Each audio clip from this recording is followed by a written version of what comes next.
आलो जेबेठु तते भल पाइली गोरिलो आलो जेबेठु तते भल पाइली तो प्रेम रे दीवाना हेली गाड़ी की मोर स्पीड करी देली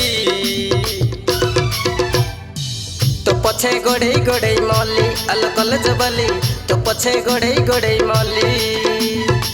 तो पछे गोड़े गोड़े मौली आलो कॉलेज वाली तो पछे गोड़े गोड़े मौली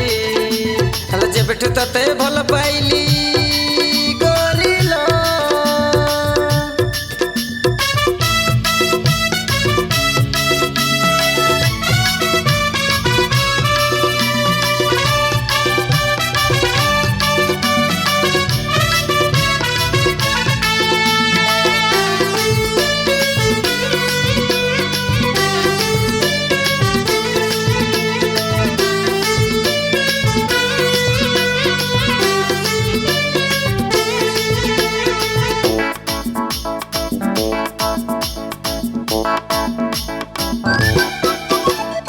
स्कूल छाड़ी कॉलेज गलु केते नुआ नुआ सांग तू कलु अंटा को होले छाती द होले मार्केट गरम कलु साइकल तू चलौथुलु बाइक पछरे डेली बसिलु कॉलेज पिंडरे टोका का सहित डेली तू सेल्फी नेलु अले तो कथा भाभी राती अधरे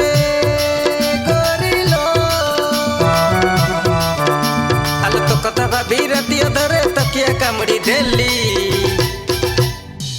तो पछे गोड़े गोड़े मौली आलो कॉलेज वाली तो पछे गोड़े गोड़े मौली आलो जेबेठु तते भल पाइली गोरिलो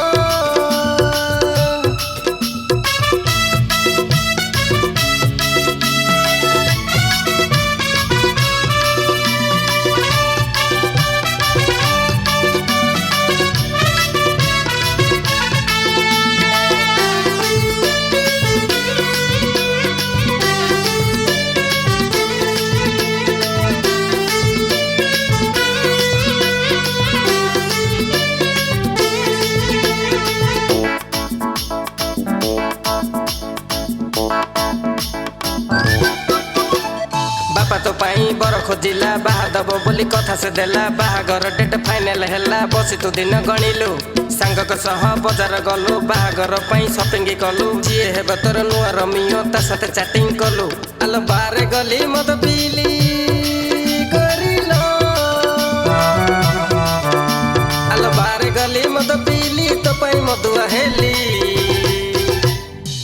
तो पछे गोड़े गोड़े मौली आलो कॉलेज वाली तो पछे गोड़े गोड़े मौली तो पाई मदुआ हे गली आलो कॉलेज वाली तो दुआरे बोतल भांगी देली।